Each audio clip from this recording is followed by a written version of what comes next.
acerca de la mujer samaritana, así es que tomamos en cuenta también desde que nuestro hermano el pastor Pedro Subieta estuvo hablando de este hermoso tema, y estamos tratando de ver y responder una frase que el Señor dice en su palabra. Dice en el versículo 23 de Juan: mas la hora viene cuando los verdaderos adoradores. Y si hay verdaderos adoradores, pues entonces también pueden haber falsos adoradores o adoradores deficientes. Y la pregunta que usted tiene que hacerse es: ¿soy yo un verdadero adorador? Y vamos a tratar de responder esa pregunta a lo largo de los mensajes, haciendo un poquito de repaso. ¿Cómo puedo ser un verdadero adorador? La primera cosa que dijimos es: reconoce tu sed. En Isaías 55, así como también en el Evangelio de Juan, el Señor continuamente invitó a la gente a que venga a saciar su sed. Y esencialmente Juan 4, el Señor le habla a la mujer de dos cosas: le habla de agua y de adoración.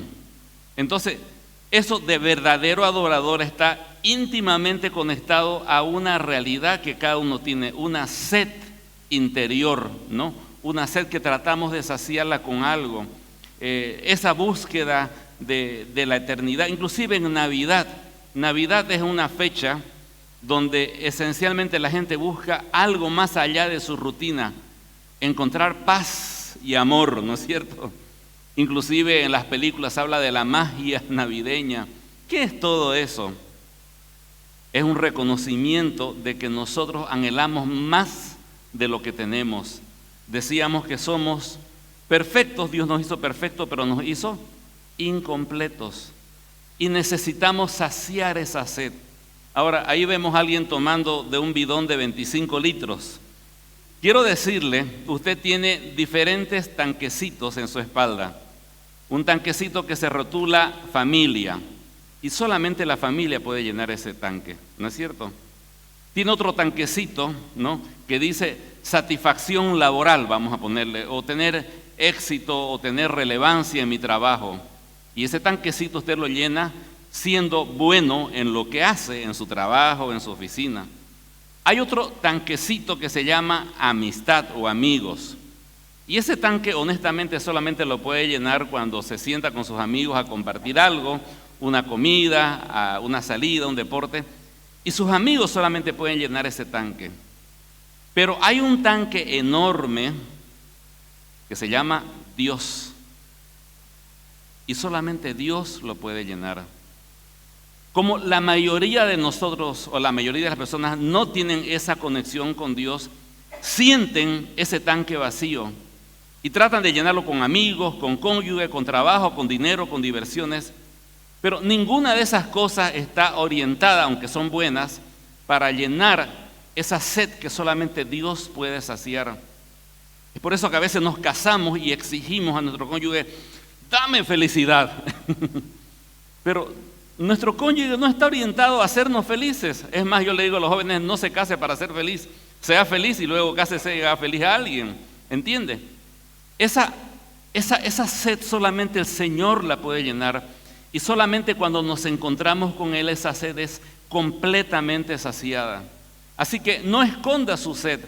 El Señor no le dice: está mal que tengas sed. Le dice: ven y bebe, sáciate. Reconozca que todos nosotros andamos buscando saciar esa sed. La segunda cosa que dijimos el anterior domingo es: identifica tus ídolos. Como sentimos esa profunda sed de Dios, pero no podemos expresarla, entonces tratamos de llenarla con algo. Y finalmente esas cosas con las cuales vamos llenando nuestra sed se van convirtiendo en ídolos. Y un ídolo, hemos definido, es algo que siendo una herramienta se convierte en un fin en sí misma. Pensemos, el celular es una herramienta para hablar, para comunicarse. Pero cuando mi celular se convierte en un fin en mi vida, donde realmente todo tiempo libre voy al celular, cuando tengo una disrupción en mi manera de pensar, algo que me preocupa, voy al celular. Y en todo momento estoy en el celular y dejo mi celular en la casa y enloquezco porque no dejé mi celular en la casa. En ese momento el celular se ha convertido en un fin y ya no es una herramienta. Y todo aquello que convertimos en un fin, sea el trabajo, sea el ministerio, sea la teología, sean las herramientas, sea la familia, si la convertimos en un fin, en ese momento esa cosa se ha convertido en un ídolo. ¿Está mal el mundial? No, está bien. Pero si el deporte o mi afición al deporte se convierte en un fin, en un propósito de mi vida, entonces he convertido eso en un Dios. Y cualquier cosa que se interponga con eso, pues entonces me enoja, me molesta o está fuera de mi espectro de alcance porque yo estoy enfocado en mi propósito, el deporte o cualquier otra cosa que usted quiera llamar. Entonces, como todo ídolo, alguien puede tener el ídolo de sentirse aceptado y la forma en que lo hace es postea algo y mientras más likes hay, se siente más aceptado. Ahora, no está mal que alguien te diga bien por la foto o mal por la foto, pero cuando yo vivo para eso, entonces mi Dios es la aceptación, trato de ser aceptado. Un Dios muy común que tenemos todos nosotros es la familia. La familia es algo que Dios nos ha dado. Nos da el privilegio de bendecir a una persona con la cual nos casamos y hay hijos que vienen a través de nosotros que son de Dios, no, pero que nos permite tenerlos, que vienen a través de nosotros y Dios un día los llevará a donde tenga que llevarlos. Pero cuando convierto la familia en el propósito de mi vida, ahí he convertido a la familia en un Dios. Solamente hay un Dios. Y el primer mandamiento de los 10 mandamientos es: no tendrás dioses ajenos delante de mí. Pero ¿sabe qué? Los cristianos somos los primeros en violar este mandamiento. Quizás no tengamos un ídolo en la casa, hayamos sacado todas las imágenes, pero sí vamos atesorando ídolos y esos ídolos tratamos de adorarles para que nos den esa satisfacción y llenar ese tanque que solo Dios lo puede llenar. Y es por eso que muchos cristianos andan fatigados, preocupados, nerviosos, porque tienen a Dios, pero en realidad como la mujer samaritana, adoran nominalmente a Dios en el monte Gerizim, pero en la práctica tienen otros dioses. Ahora, vamos ya al tema, esto solamente ha sido un pequeño repaso. Enfrenta tu pecado, enfrenta tu pecado. Ahora, vamos a leer esa frase, Juan 4:18. El Señor le dice a la mujer samaritana: porque 5 maridos has tenido y el que ahora tienes no es tu marido. Previamente a esa lectura, el Señor le dice: si tú tomaras esta agua que yo te quiero dar, saciaría para siempre tu sed y te convertiría en una fuente que saltaría para vida eterna. La mujer le dice: perfecto, Señor, dame de esa agua. Y qué interesante lo que hace el Señor en ese momento. Está bien, pero primero ve y trae a tu marido. ¿Por qué el Señor le saca el tema del marido a la mujer? ¿Por qué no le da el agua directamente en ese momento? ¿No le parece que sería lo más sencillo? Pero le dice: ve y trae a tu marido. Te pongo una condición: ve y trae a tu marido. El Señor conocía perfectamente la situación de esta mujer. La mujer piensa y dice: ¿y ahora qué hago? ¿Qué le respondo a este hombre? Para ella era bastante incómodo charlar con un hombre en vía pública porque eso era muy mal visto en esa época. El Señor rompe esa barrera. Para ella era muy incómodo charlar con un judío, siendo ella samaritana. Pero ahora sí que se ponía complicada la cosa porque este judío se entremete en su vida personal y le dice que traiga a su marido. Y resulta de que se había casado 5 veces separada o divorciada, y ahora andaba con un hombre que no era su marido. Entonces ella razona y dice: el que explica se complica. Le diré que no tengo marido. Todos quedamos tranquilos con esa respuesta. Ella dice: Señor, estoy libre y sin compromiso, no tengo marido. El Señor la mira con amor, porque él la conocía a ella. Le dice: bien, esto sí dijiste con verdad, porque 5 maridos has tenido y el que ahora tienes no es tu marido. Realmente esto lo has dicho con verdad, le dice. Ella pensaba engañar al Señor y el Señor Tiene ironía en la forma que él habla, ¿no? Sí lo has dicho con verdad, porque 5 maridos ha tenido y ahora tienes, no es tu marido, así que, de acuerdo, no tienes marido. Es interesante mirar el original. No hay una palabra para esposo en el griego, ¿no? Para novio sí, pero para esposo no. La palabra normal ahí es hombre. Así que la traducción sería: 5 hombres has tenido y el que ahora tienes no es tu hombre. Ahora, se puede interpretar de 2 maneras. Que ella estuvo con 5 hombres que ella legalmente, por notaría, por cosas legales, ella puede decir: este es mi esposo, es mi hombre, ¿no? Toda mujer puede tener su hombre y un hombre puede tener su mujer, ¿no? Legalmente hay un papel, hay un compromiso, ya usted sabe. Pero cuando dice, y el que ahora tienes no es tu hombre, se puede interpretar de 2 maneras. Una, que estaba viviendo en concubinato y que legalmente ese no era su hombre en papeles. Pero aquí hay otra interpretación curiosa, que no la va a encontrar en los comentarios, pero se la digo. Si con el hombre que andaba no era su hombre, la pregunta es: ¿hombre de quién era entonces? ¿Me entiende lo que le digo? A lo mejor ese hombre estaba casado con otra mujer, y deja entrever eso, y estaba andando con un hombre que no era suyo, que era de otra mujer, que estaba viviendo una vida, una aventura, que era amante, y da para ambas cosas. Entonces la cosa se complica.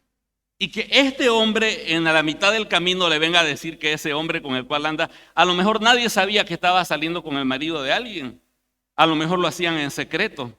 Y de repente Jesús le dice: sí, con el que andas no es tu hombre, pertenece a otra mujer. Complicado, ¿no es cierto? Ahora, la mujer se pudo haber sentido incómoda con el Señor, pero más incómodo se pudo haber sentido el Señor hablando con ella. Es como que usted entabla una conversación con una persona desconocida y empiezan a contar chistes y hablan de fútbol, hablan de política, hablan de la vida. Y de repente alguien se le acerca y le dice: ¿y no sabes con quién estabas hablando? No, que alguien que conocí. Pero ese tipo o esa mujer ha hecho esto otro, es así, tiene una reputación cuestionable, todo el mundo sabe que... ¿Usted quiere seguir conversando con esa persona después de saber eso? La próxima vez que lo encuentra: ¿cómo estás? Si te vi no me acuerdo, ¿no? ¿Me entiende? Y el Señor sabía quién era la mujer samaritana. Y se puso a charlar con ella porque le era necesario pasar por allá para charlar con ella. Me encanta el corazón del Señor. No se ponía incómodo aún sabiendo los terribles pecados y el pasado de las personas y aún de nuestras vidas. ¿Sabe qué? El Señor, por alguna razón, tenía una buena relación con los pecadores. Y conociendo su vida, no los censuraba. No era la persona que andaba diciendo pecador, pecador, pecador, pecador, pecador. No. Él sabía el pasado de las personas y aún así se sentía a gusto con ellas. Cito Zaqueo, el publicano, en el cual decide ir a comer a su casa. Mateo, el cobrador de impuestos, que ni siquiera se sienta a comer con él, sino le dice: te quiero para mi discípulo. Le dice a un pecador, pero pecador, pecador. Te quiero de discípulo, vení, vas a ser mi colaborador. Me encanta la actitud del Señor Jesús. Con el paralítico le dice: ni yo te condeno, levántate y anda, tus pecados te son perdonados. A la mujer que le dio ese perfume en sus pies y enjugó sus pies con ese perfume de frasco de alabastro, el Señor le dice: sus muchos pecados le son perdonados porque amó mucho. Y a la mujer sorprendida en el acto de adulterio le dice: ni yo te condeno, ve y no peques más. Tanto le gustaba andar con publicanos, pecadores y mujeres de dudosa reputación, que los fariseos le decían: este es un amigo de pecadores. Y el Señor se sentía contento con ese título, porque Él es amigo de pecadores. Pero no siempre fue Él así tolerante con todas las personas. Ha habido también momentos en la palabra del Señor donde Él realmente reprendió y amonestó a las personas por su pecado. Y son casos bien interesantes y se los voy a citar. Amonestó a sus discípulos. ¿Sabe por qué? Por su falta de fe. Y también los amonestó por no dejar que los niños vinieran a Él. De eso lo amonestó. Amonestó también a los fariseos por su tradicionalismo. Tengo las citas, pero no quiero llenarle de citas. Por su tradicionalismo, por su hipocresía y por su falta de compasión. De hecho, que con las personas con las cuales tuvo mayores problemas, no fue con los pecadores, con las prostitutas, con las personas de mal. Con los mayores que tuvo problemas fue con los religiosos de su época. La gente que aparentemente iba a una iglesia y se portaba bien, con ellos tuvo los mayores problemas. Reprendió por ser piedra de tropiezo a los más débiles, y a los que vendían en el templo le dijo que habían convertido el templo de Dios en cueva de ladrones y los sacó a chicotazos. Y eso debe hacernos pensar, querido oyente, en este momento puedes venir al Señor con tu pecado.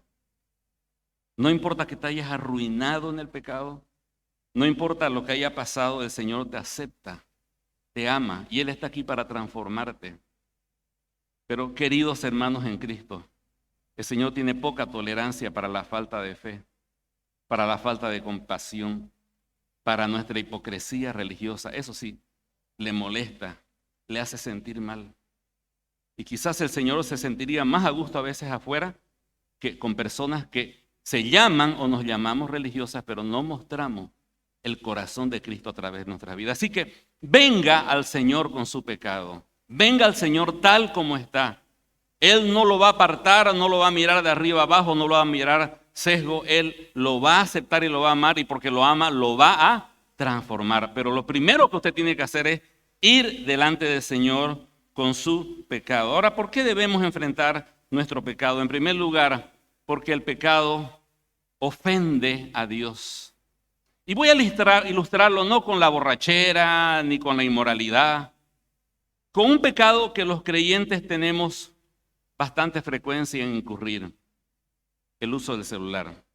Vamos a suponer que mi pecado es mi obsesión de estar todo el tiempo con mi celular. Entonces me levanto por la mañana.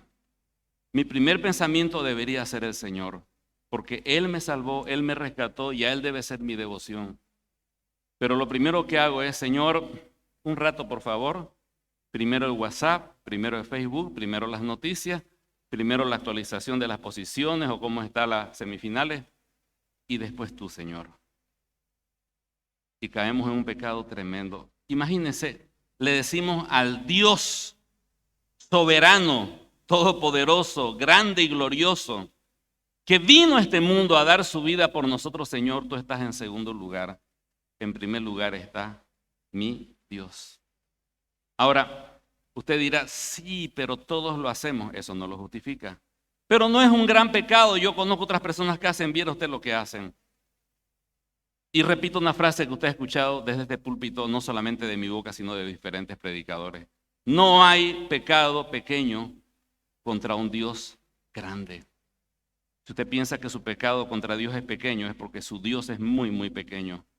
Pero con un Dios infinito, nuestro pecado se hace infinito frente a Dios. Entonces, la primera cosa que usted debe hacer es darse cuenta que en la mañana usted se levanta y lo primero que hace es pone a Dios en segundo lugar, está pecando, y la paga del pecado es muerte, y se aplica también al cristiano, excepto porque está la cruz de Cristo y eso evita la muerte del creyente, pero igual el pecado es contra Dios y el pecado indigna a Dios. Y por esa sola razón deberíamos venir y confesar nuestro pecado. La segunda cosa es porque roba mi adoración, porque si tengo mis ídolos a los cuales me inclino todos los días, sea la familia, sea el dinero, sea el trabajo, sea los pasatiempos, lo que sea, cuando termino de adorarlos y voy a leer mi Biblia y a orar, ya he perdido la fuerza, porque ya mis ídolos se robaron mi adoración a Dios. Ya le doy las sobras a Dios. ¿Cuántas veces le ha pasado que dice: voy a levantarme a orar y a leer mi Biblia? Y lo que hace es llenarse de tanta cosa y muchas de ellas no son para nada buenas. Y cuando le toca orar, no siente ese deseo de orar. No siente ese deseo de leer la Biblia, porque ya adoró a su Dios y esta adoración es simplemente paja, es chafra. La otra cosa es porque su pecado, mi querido hermano, le hace daño. Mientras más creo que mis dioses me van a satisfacer, más les adoro y más aprisionado estoy en su adoración.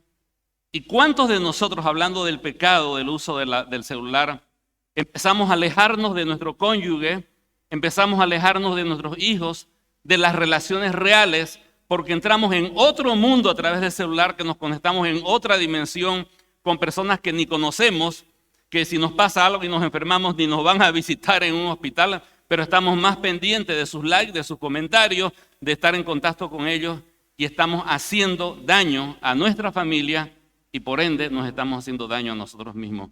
Es un ejemplo del celular. Usted póngale, rellene la línea con lo que quiera rellenar, cualquiera que sea su Dios. Y en tercer lugar, en cuarto lugar, porque debo enfrentar mi pecado, porque mi pecado revela la necesidad de mi corazón. ¿Cuál era el pecado de la mujer samaritana? Muchos diríamos, bueno, que se divorció varias veces y el divorcio es pecado. Bueno, andaba con otro hombre, eso es inmoralidad. ¿Sabe? Sí, pero tenemos que aprender los cristianos a ver el pecado detrás del pecado. Si mi pecado es el excesivo manejo del celular, ¿cuál es mi pecado en realidad? Que estoy tratando de obtener a través de las relaciones que tengo, de los juegos en red, lo que sea a través del celular, esa satisfacción que pienso que Dios no me puede dar. Entonces el pecado detrás del pecado es el que manda, es la razón real. Hay que hablar más de esto en otro momento, pero ¿sabe qué? La mujer samaritana, su problema es que ella anhelaba seguridad, anhelaba sentirse amada, y ella creía que a través de las relaciones con un hombre obtendría lo que ella necesitaba. Su pecado, más que la inmoralidad, que sí era un pecado, más que un mal manejo de sus matrimonios, su pecado de la mujer samaritana era creer que iba a saciar su sed en relaciones matrimoniales cuando era Dios quien tendría que llenar esa necesidad y satisfacer su corazón. Esa era la raíz del pecado que originaba los otros pecados. Enfrentando nuestros ídolos y enfrentando nuestro pecado entendemos cuál es nuestra verdadera necesidad. Y finalmente, en esta mañana, la cuarta cosa, tomando en cuenta los dos puntos que hablamos el anterior domingo, es: no te escondas en la religión. La mujer le dice: Señor, no tengo marido. Jesús le dice: bien has dicho, no tengo marido, porque 5 has tenido y el que ahora tienes no es tu hombre. Esto has dicho con verdad. Le dijo la mujer: Señor, me parece que tú eres profeta. Hablando de profeta, cambiemos de tema. Nuestros padres adoraron en este monte y ustedes dicen que es en Jerusalén. ¿Quién tiene la razón? ¿Cuál religión es la correcta?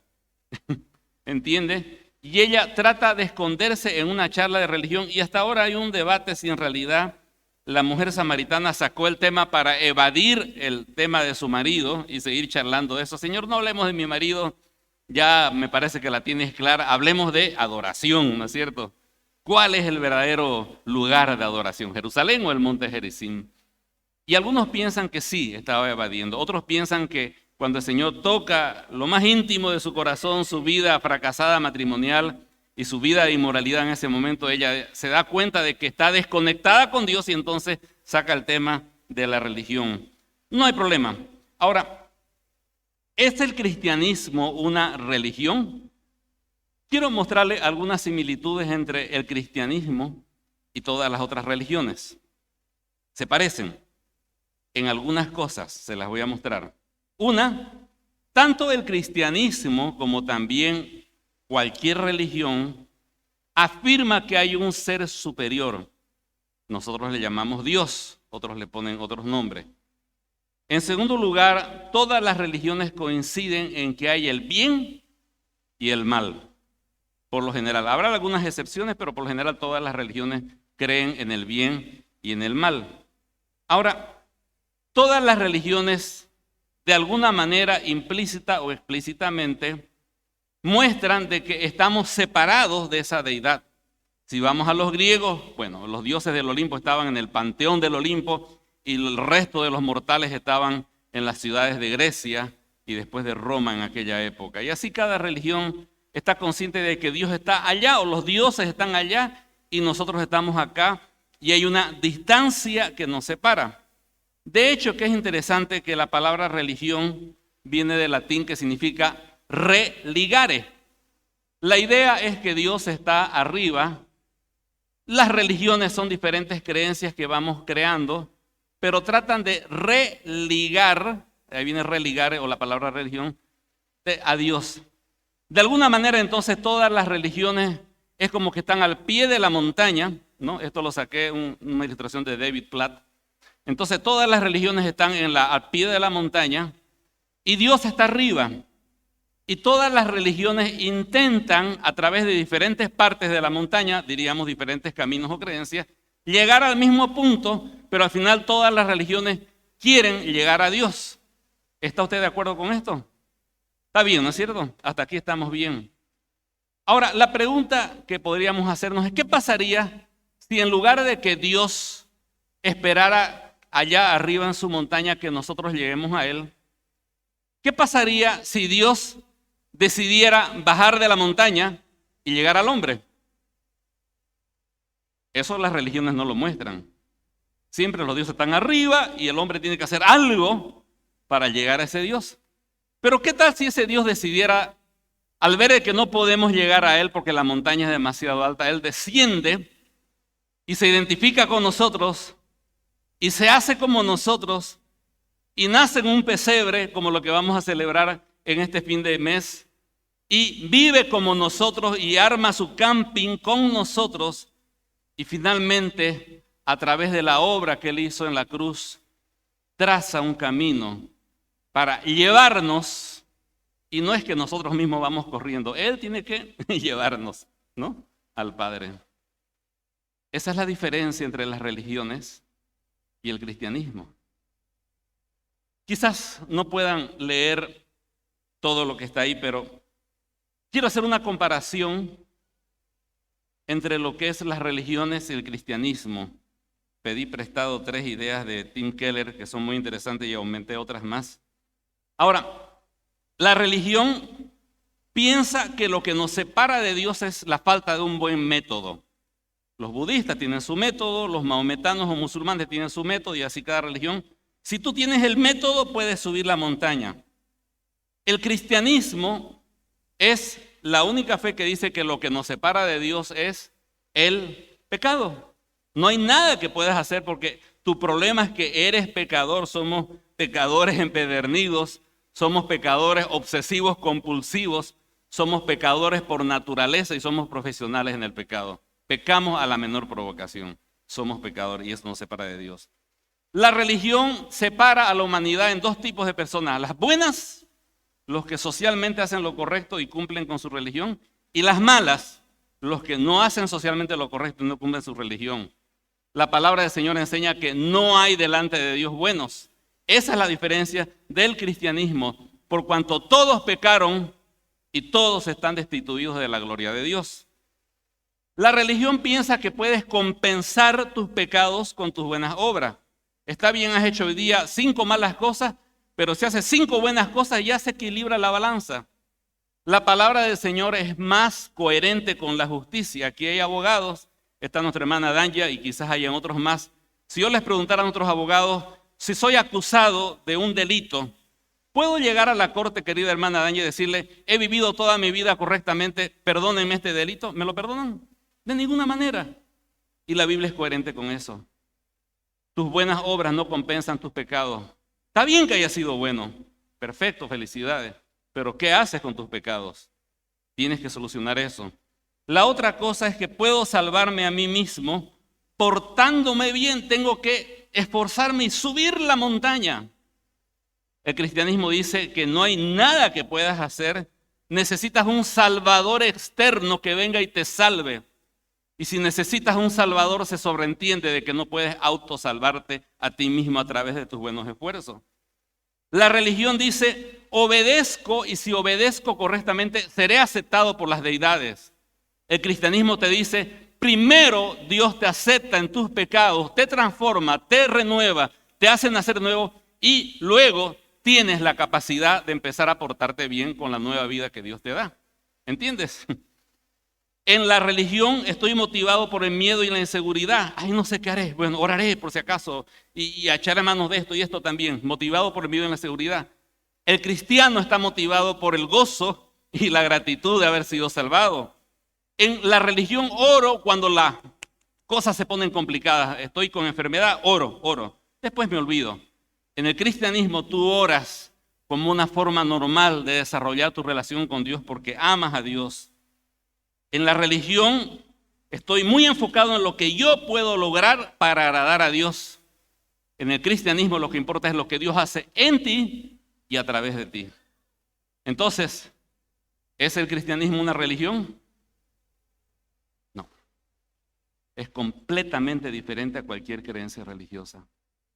Pero quiero terminar este mensaje hablando a mis queridos hermanos de la comunidad Esperanza Viva, en especial, no a las visitas esta vez, porque lo anterior fue para ellos, sino a nosotros que somos líderes, que somos siervos, que somos bautizados y que amamos al Señor y somos fieles quizás en servirle. ¿Sabe qué, mi querido hermano? Todo cristiano tiene un religioso adentro. Yo lo tengo y usted lo tiene. Hay un religioso que está ahí escondido. Y ese religioso arruina nuestra adoración a Dios, porque ese es el tema que estamos tocando. En primer lugar, quiero decirle, no permitas que tu religioso interior estropee tu adoración. Ahora, la primera cosa es, no te enfoques en tus logros religiosos para sentirte mal o sentirte bien. En la religión cumples con ciertas cosas y te sientes orgulloso de haberla cumplido. No, yo hago esto, como el publicano, el fariseo, ¿no? Señor, gracias porque diezmo, gracias porque voy al templo, hago esto. Y no soy como este pobre publicano, soy una buena persona. Entonces, en la religión, uno se enfoca en sus logros. Y cuando no lo logra, en ese momento entonces uno se siente desdichado y dice, ay, creo que no sirvo para ser un cristiano porque miren cómo me fue esta semana. Y cuando vamos a adorar, ponemos delante entre Dios y yo, pongo mi rendimiento. Si mi rendimiento fue bueno, Señor, aquí está tu hijango, ¿no es cierto? Tu hijo que cumple, que fue a la iglesia a pesar de que llovía, no se quedó, fue a la iglesia. Señor, aquí me merezco estar delante de ti. Y estropea tu relación con Dios. O te fue una semana mala, Señor, esta vez sí que no merezco tu gracia. Y eso es una contradicción porque la gracia no se la puede merecer, es gracia, ¿no es cierto? Ahora, no coloques tus logros entre tú y Dios. Coloca a Cristo entre tú y Dios. No se trata de lo que tú lograste, no se trata de lo que tú alcanzaste o lo que no pudiste hacer en esta semana o en este día. Se trata de la obra perfecta y terminada que Cristo hizo en la cruz por ti. Es por Él que tú y yo podemos adorar a Dios. Y cada vez que te acercas a Dios, quita tu religioso interior y coloca la cruz de Cristo. En segundo lugar, la religión le gusta compensar lo malo con lo bueno y hacemos lo mismo los cristianos evangélicos. No compenses, entre comillas, tu falta de adoración haciendo ministerio o haciendo buenas obras. En el mundo de la religión, hice cosas malas, pero me redimí haciendo cosas buenas, ¿no es cierto? Eso no funciona. Eso no funciona, bíblicamente es incorrecto.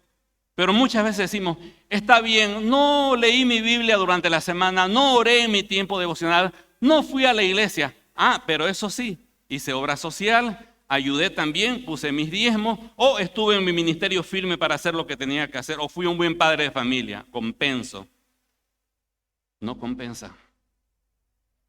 El Señor te creó para Él, porque de Él, por Él y para Él fueron creadas todas las cosas. Entonces, no puedes colocar otras cosas para reemplazar tu tiempo de adoración con Dios. No compensa. El Señor te hizo para adorarle. Tomando las palabras de un predicador, un lápiz que no escribe es un fracaso. Un camión o un carro que no anda es un fracaso. Y un creyente que no adora es un fracaso porque Dios nos hizo para su gloria, para adorarle. Por lo tanto, si no adoras, no puedes reemplazar ese fracaso con ningún ministerio, con ninguna buena obra. Fallaste. Y tienes que ir delante del Señor y decir, Señor, quiero adorarte, porque tú me hiciste para adorarte. En tercer lugar, no confundas la adoración con cumplir con Dios. Dios quiere que tengas una relación viva y auténtica como la de los enamorados. Y textualmente la Biblia lo enseña de esa forma si tú lo miras. Pone a Cristo como el esposo y a la iglesia como la esposa. El Señor quiere que te comuniques con Él, que le ames a Él, que le digas palabras lindas a Él, que te enamores más de Él, que le conozcas más a Él. Pero como buen religioso que eres o que somos, podemos delegar todo eso a una ceremonia. ¿Y cuál es esa ceremonia? Precisamente lo que estamos haciendo ahora. Usted vino a la iglesia, cantó, oró, aportó, escuchó. Ya cumplí con Dios. Pero la pregunta es, ¿adoró? Ni idea. O sea, reemplazó o sustituyó una relación auténtica con una serie de ceremonias y cosas que están bien como una expresión externa si hay una realidad interna de amor al Señor. ¿Me entiende? Por lo tanto, no se conforme con cumplir con Dios. Adórele en la casa, adórele aquí en la iglesia. Y finalmente, no haga una separación, una línea imaginaria entre lo secular, lo que yo manejo, y lo espiritual, las cosas de Dios. Somos muy tendientes a hacer esa separación, pero ¿sabe qué? Le voy a leer un versículo solamente y con ese vamos a dar conclusión. 1 Corintios 6, 19.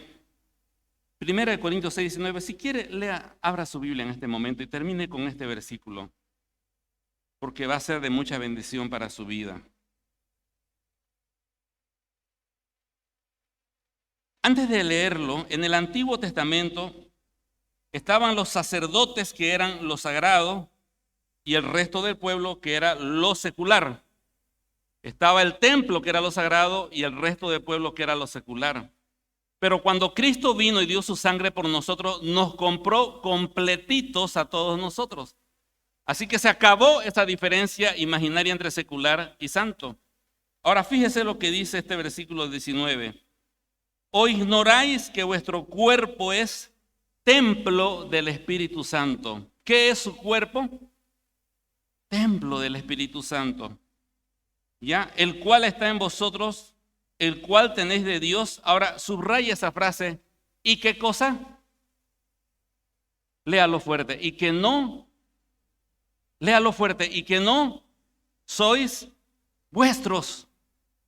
No hay secular en la vida del cristiano. Fui comprado por precio, y el precio más alto del universo, la sangre de Cristo.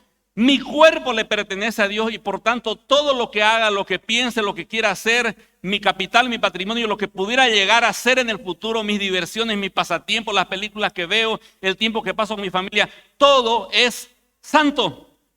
No hay nada secular. El religioso le encanta dividir. Fui a la iglesia para adorar, el resto de la semana lo manejo yo. Eso es religiosidad pura y la religión no salva, solo Cristo salva. Entonces, deje de secularizar su trabajo, su familia, su pasatiempo, todo es santo. Ahora terminemos de leer, porque dice, habéis sido comprados por precio, y aquí viene la adoración. Glorificad pues a Dios en vuestros cuerpos y en vuestro espíritu. No es que mi espíritu es santo y mi cuerpo no lo es. Todo es santo. Los cuales son ¿de quién? De Dios. Todos tenemos un religioso interno. Yo también lo tengo. Y hay que luchar contra eso. Pero tratemos de combatir ese religioso. Y quisiéramos terminar con esta frase. No hay secular en mi vida. Todo le pertenece a Dios. Próximo domingo estaremos dando continuidad a este tema. Nos ponemos de pie.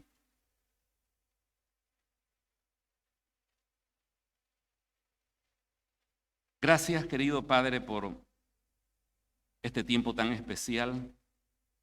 Aún como decía el hermano que dirigía, Señor, que nos antecedía, la lluvia es una bendición que usted nos ha dado, Señor.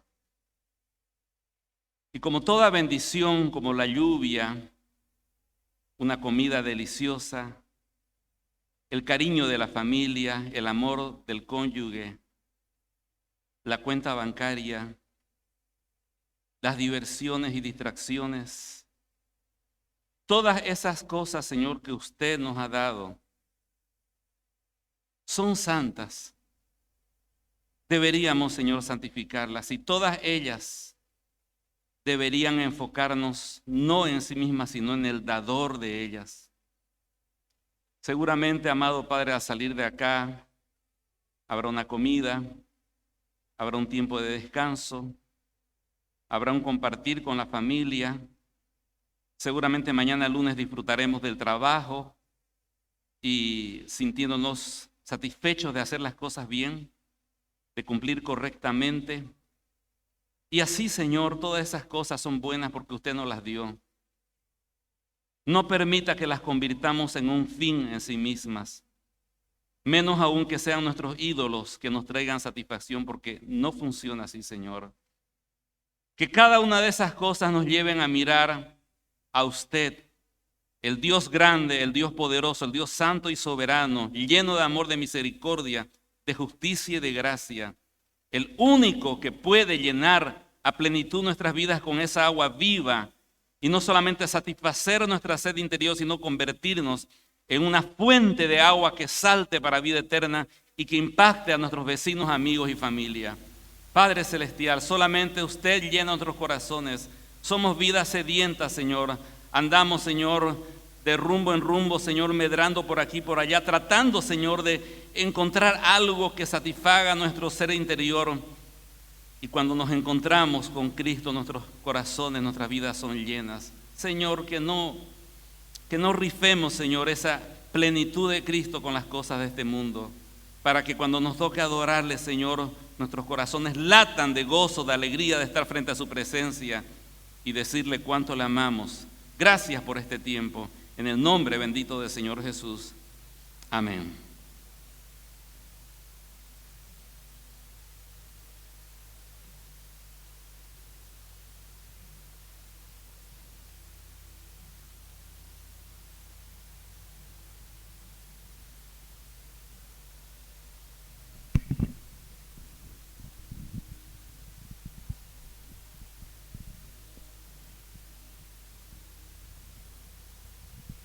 Bien, así de puestos de pie nos vamos a despedir de este lugar, no de la presencia de nuestro Señor, agradecidos por todo lo que hemos aprendido en esta mañana y llevarlo a la práctica en esta semana en nuestras vidas, en nuestra familia.